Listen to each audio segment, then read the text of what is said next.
Hello, I'm Professor George F. Rice, and in this video I'll be showing you how to install the virtual machine or VM appliance onto your current workstation or laptop.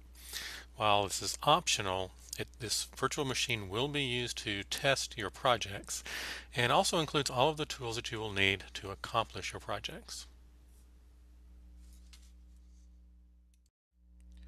VirtualBox is a software PC that runs on your physical PC in a window. You can install almost any operating system that you like on your software PC, or you may import an operating system environment someone else set up for you. We'll do the latter today. First, you'll need to install VirtualBox, which is available for all the major desktop operating systems, including Windows, OS X, and Linux. Simply go to virtualbox.org and then click on the big blue Download VirtualBox button. Then select the operating system that your computer is running. You'll be able to install it from the downloaded file using the same process as you do with other applications. Next, you'll need the predefined operating system environment to be imported. Simply download that file, which has an OVA extension, from the link provided in class. Note, this is a very large file. Don't download it over your cell phone network.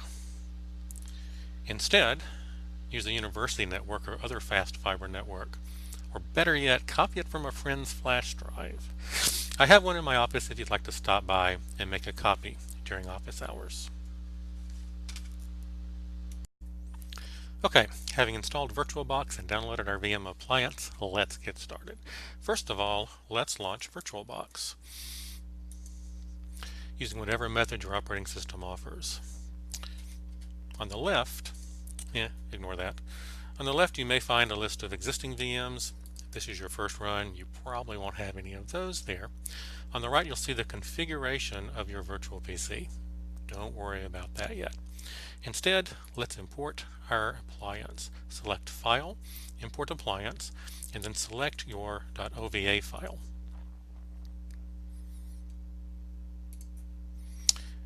Okay, here's the one we'll be using today. Click Next, and then we'll make a couple of changes. One, you will want to enable this reinitialize the MAC address of all network cards. It's very important that you select that and ensure that it's enabled. The other thing you may want to change is the amount of RAM that you have allocated to the virtual machine in your system. You can double click that and change the value. I would suggest if you have at least 4 gigabytes on your physical machine, allocate 2 gigabytes or 2048 megabytes to your virtual machine. If you have less than 4 gigabytes, then half of your physical RAM can be allocated to your machine. I hit enter there in order to accept that value. Okay, once you've done that, select import, select agree, and your virtual machine will be imported. This may take a little time. Oh look, it's finished. It took about 3 minutes on my laptop. Now, I know you're tempted to launch your shiny new VM and get started. Wait! The most important thing you may do this entire semester happens right now. Your virtual machine has a private virtual disk that cannot be accessed from your physical operating system. If you put your projects on that virtual disk and your VM fails for any reason, your project will be lost.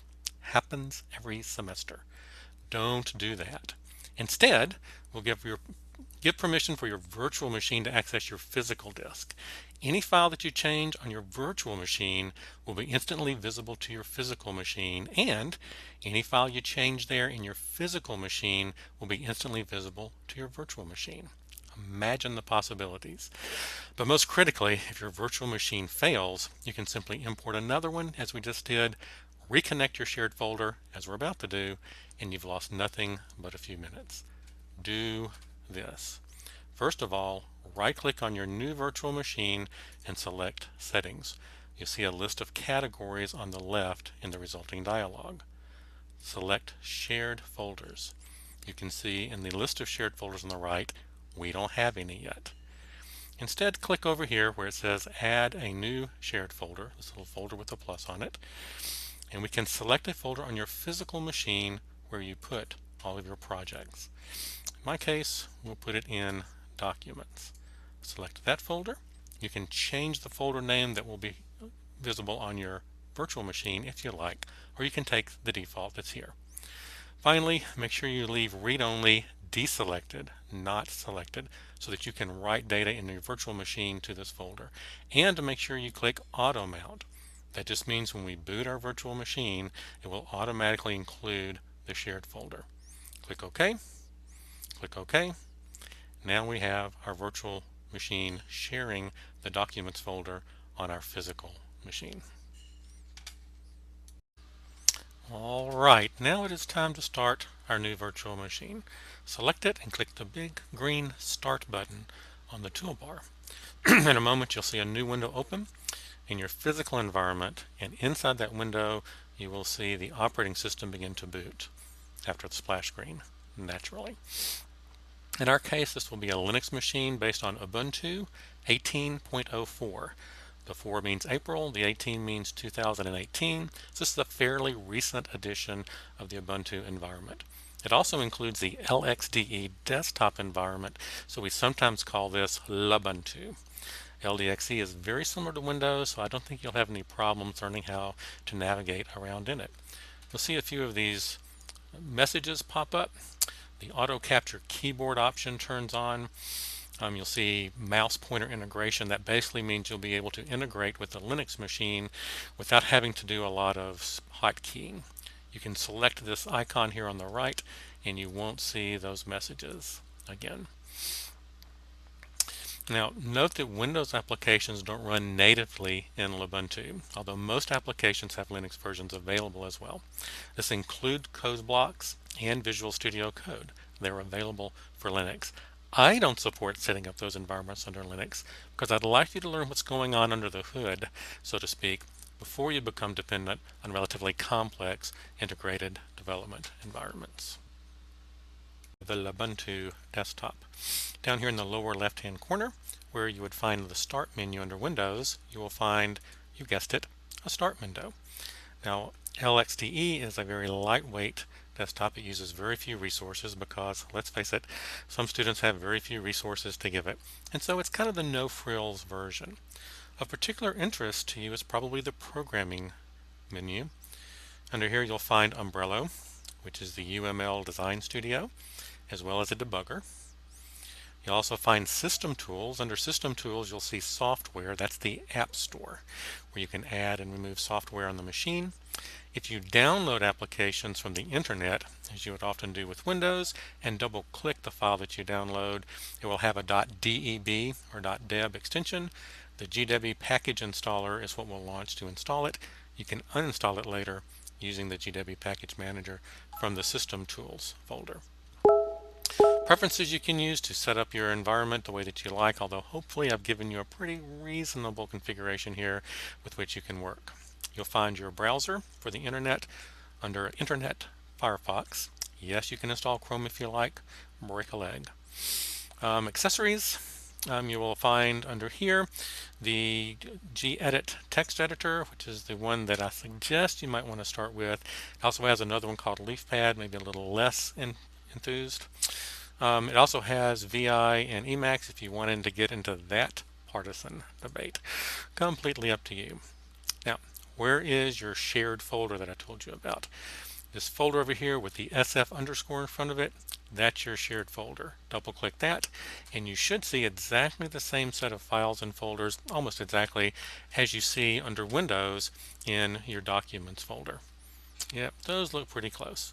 Significantly, if I right click over here and create a new text file, and we'll call it hello.txt.